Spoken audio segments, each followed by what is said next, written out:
This is Lazaro, RAC Vlog from Talang, Candaba, Pampanga.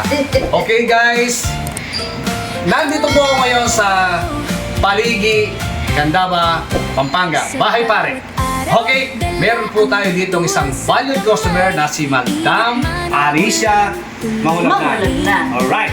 So, Madam, yung refrigerator nyo po ay nagbiblink yung ilaw sa loob ng Ayaw niyang Okay. ayaw lumamig, ayaw mag-yelo. Okay.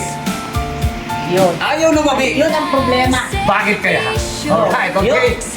Okay guys, sa aming pagdadiagnose ay nakita namin ang maliwanag na bahagi ng kanyang problema.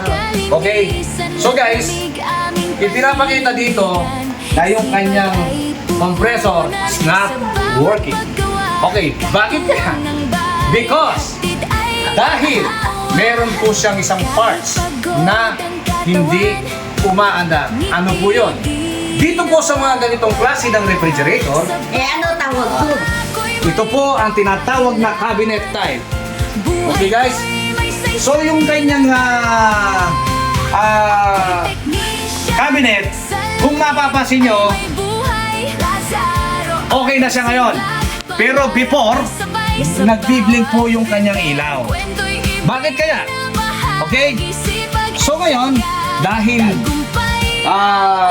tinamaan namin ang kanyang problema, yung kanyang automatic sensor is not working. Okay? So mapakita ko po sa inyo yung ating pinalitan. Okay? Nasaan? Nasaan po yung ating pinalitan? Okay? So dito po tayo, didepende. Okay, bubuksan ko po guys itong kanyang front cover, no? So mapapansin ninyo, ayan, nagyayelo po siya. Kung mapapansin nyo po guys, ito po yung kanyang, ang pinalitan natin dito, yung kanyang automatic sensor. So umaandar na siya ngayon. Okay guys, umaandar na siya ngayon, no? So, okay, nasaan yung kanyang pinalitan? Nasaan yung pinalitan natin pyesa? Ito. So ito guys, ito po yung ating pinalitang pyesa. Okay? So ang problema po nito guys, nag-blink po yung ilaw niya sa loob. And then hindi umaandar yung kanyang compressor. Hindi siya compressor is not working. Okay? So yun, dahil pinalitan natin siya ng automatic sensor, umaandar na siya. Ganun lang kasimple guys ang mag-troubleshoot ng isang cabinet type refrigerator, Samsung. Okay? So ganun pa man, dahil okay na po ito at napaandaran natin, gusto ko magpasalamat sa ating valued customer na si Madam Alicia Mahulagnan.